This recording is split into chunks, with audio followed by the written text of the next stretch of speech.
Un saludo para todos, mi nombre es Juan David Aroca. En este momento vamos a hablar de un tema que es ¿hay inclusión o exclusión en Colombia en el proceso de inscripción en el sistema educativo? Bueno, yo escogí este tema respectivo, aplicándose en la migración, en la educación venezolana aquí en Colombia, o sea, la exclusión escolar en la población migrante extranjera, aplicándolo a la población migrante venezolana. Entonces, hemos encontrado que en nuestro país más de 200 venezolanos en las noticias, lo hemos escuchado en las noticias, lo hemos visto en las calles, lo hemos visto en los colegios, cómo ha incrementado el número de, de la población venezolana dentro de nuestro país. Lo hemos visto en el sistema de transporte, en las calles, en nuestros colegios, en la universidad, en nuestros trabajos. Eh, y solo hay una respuesta por parte de ellos que nos da es que eh, llegan a nuestro país buscando oportunidad de mejorar su calidad de vida, eh, mejorar su sistema económico dentro de sus hogares, dar una mejor calidad de vida a sus hijos, a su esposa, o como lo dije, económicamente para poder ayudar a sus otros familiares que se quedaron en Venezuela, ¿cierto? Es importante ver cómo estos migrantes, la población migrante venezolana, cómo ha llegado en gran medida a, digamos, aplicándolo aquí en Bogotá. Encontramos mucho en el sistema de transporte, como lo mencioné ahorita, en las calles, en las plazoletas de comidas, en nuestros barrios, en nuestros colegios, en la universidad. Y es complicada la situación de ellos, sabiendo la situación que ahorita nuestro país, Colombia, está viviendo, ¿cierto? Entonces, volviendo al punto, según la OEA, se desplazan debido a factores que representan en su cómo vivir dentro de su país. ¿A qué factores? ¿Por qué desde su país tienen que migrar a otros países, y en este caso nuestro país, Colombia? Entonces encontramos que se debe a emergencia humanitaria compleja, violaciones de derechos humanos, violencia generalizada, el colapso de servicios públicos y el desplome económico que en este momento el país venezolano está cruzando. Bueno, aunque esto no es un problema nuevo para nosotros, esto ya lleva más de, en los más de, que le dijeran yo, más de los 5 años, los últimos 5 años es que hemos visto una percepción de incremento de la población migrante aquí en Colombia. Y estos son los factores que, por lo cual ellos tienen que migrar y lo que en su opinión, en sus propias palabras nos expresan de por qué tienen que migrar aquí en Colombia. Estamos hablando, pues ellos migran a otros países, pero estamos hablando de lo que, de las razones por qué migran aquí en Colombia y por qué se ven en la necesidad de intentar ingresar al sistema laboral, sistema educativo aquí en Colombia. Entonces, llegando aquí en Colombia, si ellos tenían problemas allá en su país, encontramos que tan solo al ingreso también vienen eh, teniendo problemas en el proceso de ingreso, que por lo que llevan, que porque tienen. Entonces, tan solo el ingreso es el cúmulo de papeles que les empiezan a solicitar. Entonces, encontramos acá que es importante prestar atención a esta población, que en su mayoría son familias o grupos que se conocieron en el camino, en su travesía, que dejaron todo y apenas llegan con lo que es necesario, ropa y algo que comer, uno que otro documento. Recordemos que esta población viene migrando desde su país en zorras, en canoa, en coyotes, porque coyotes pues le aplicamos a aquellos carritos que los acercan a la frontera y luego ellos tienen que viajar de ciudad en ciudad dentro de nuestro país para llegar a un punto fijo, ¿cierto? Entonces encontramos que estas personas no cuentan con economía propia, un ingreso que sea de su propio dinero, que sea trabajado, que sea esto, bueno, algunos, pero la mayoría viene siendo por ayuda del gobierno colombiano, que tiene políticas, tiene leyes en pos de protección de estas poblaciones que vienen migrando. Son derechos que están avalados para la protección de los derechos humanos, ¿verdad? Entonces, mirando acá, muchas de estas familias olvidaron, perdieron o por alguna razón llegaron al país apenas con su tarjeta de identificación, o sea, tan solo el ingreso, si no tienen el documento, no lo dejan ingresar, ¿verdad? Entonces, teniendo en cuenta esto, es una problemática que ellos empiezan a afrontar. Entonces, para ellos estar dentro de nuestro país, tienen que tener una documentación, como acá lo tenemos, sin papeles no hay derecho.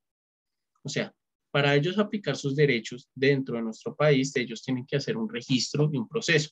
Para esto, la obtención de la tarjeta de movilización fronteriza. Si se desplaza a otros lugares no permitidos, es en inmigrante irregular. Si está por cuestiones de interés, de permanencia, de estudio, trabajo, se tomará como un migrante regular. Entonces, permiso especial de permanencia. Este tiene un porte de 2 años. Entonces, tenemos 2 documentos que tan solo en la entrada de la frontera permite migración a esta población que tengan la oportunidad de desplazarse de un punto a punto, pero sí limitado. Esa es la tarjeta de movilización fronteriza. Y el permiso especial de permanencia es aquel que ellos le permiten movilizarse en todo el territorio colombiano. Pero este tiene un porte de 2 años, o sea que tiene que como tal estarlo renovando. Entonces, volviendo al punto de lo que es la educación. Entonces, si encontramos este complejo de documentos que, según lo que nos han comentado en la entrevista pasada que tuve con Carol, una migrante de la parte de La Guajira, de Venezuela, nos comentaba el proceso que tuvo la hermana que pasar para poder inscribir a sus hijos dentro del sistema educativo, el papeleo que le pedían, y como ella migrante pues trajo los papeles necesarios, pero no esperó que fueran tan complejos y no los trajo. Entonces, casi pues la economía, cuestión de trabajo, cuestión de transporte, cuestión de alimentación, tener que volverse a su país, cuestión de regresarse, pues toma mucho, ¿cierto? Entonces nos comentaba ella que fue muy duro porque tuvo que aplazar 1 año más para sus 3 pequeños, ingresarlos al sistema educativo. Y luego, posterior a esto, cómo fue el proceso de que se vio como si le pusieran mucho pero, mucho problema, en vez de darle mucha solución. Entonces, encontramos que dentro para esto, para esta población, como lo expresaba ella, no hay una red de información para ella informarse qué documento requiere para llegar aquí a Colombia, para el ingreso educativo, para el sistema laboral, cómo trabajar con el Estado y que sus hijos se fueran beneficiando al ingreso de poder ingresar a su colegiatura a los pequeños. Pero entonces encontramos que dentro del sistema educativo y dentro del país existen normas legales que favorecen a los migrantes venezolanos en la educación en Colombia. Entonces acá tenemos una serie de decretos, de leyes que se han aplicado para ello. El decreto 216 del 2011, mediante el cual se crea un estatuto de protección temporal a migrantes venezolanos que garantiza la atención necesaria para esta población vulnerable. Ley 2136 del 4 de agosto del 2011, por medio de la cual se establecen las definiciones, principios y lineamientos para la reglamentación y orientación de la política integral migratoria en el Estado colombiano.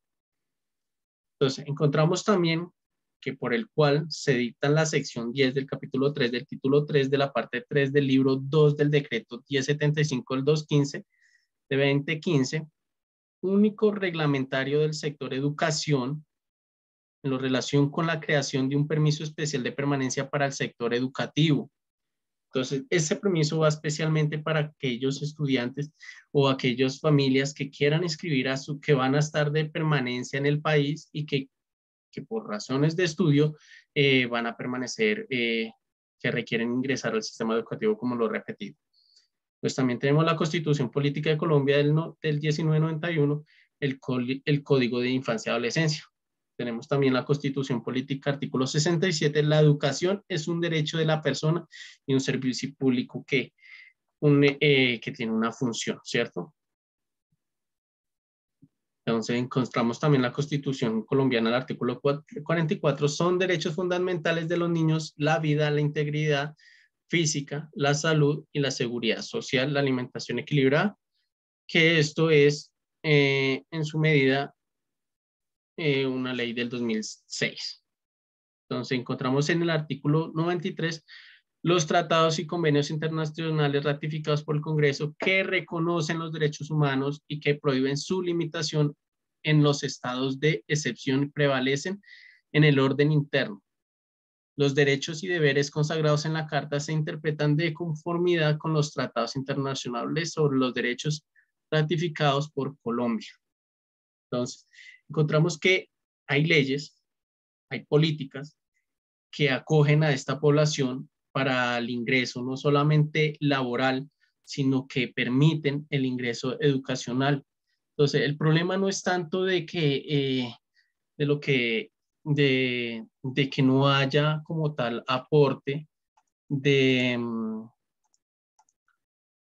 aporte de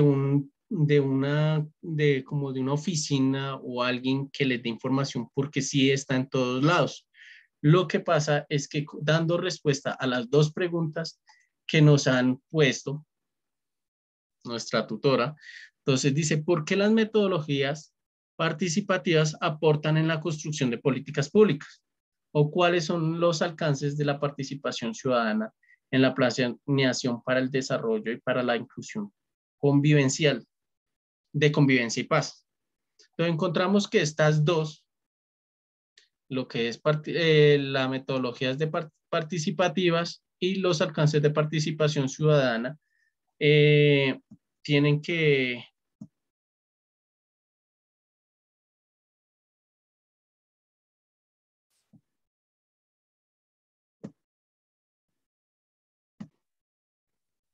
bueno, estábamos viendo que estamos aplicando dos preguntas orientadoras que la tutora o en el trabajo de este tema se ha solicitado que se dé respuesta. Entonces, ¿la falta de participación ciudadana conlleva la exclusión educativa o la falta de educación conlleva a que no se suma la participación ciudadana?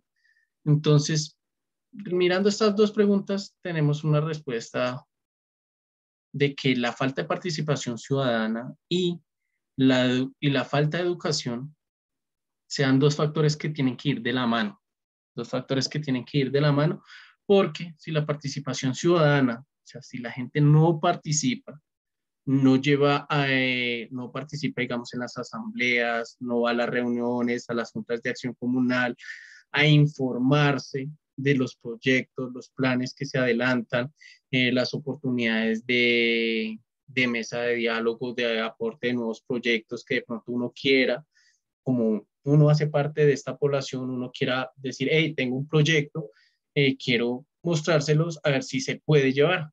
Pero también hay otro factor que es por parte del Estado o la alcaldía de no informar, de no educar a estas poblaciones, a los barrios, a las comunidades, a las localidades, de los proyectos, de los programas, las leyes, las oportunidades que hay, que se están abriendo para la participación, o sea, de invitación de la población a que participe en estas actividades, en la obtención de estas oportunidades, de estos proyectos. Pues si no están estas dos cogidas de la mano, esto es como quien dice, yo cojo por la derecha, por la izquierda, y aquí no hubo nada, no se formó, no hay un camino recto en pos de un objetivo a alcanzar conjuntamente, sino cada uno por su lado.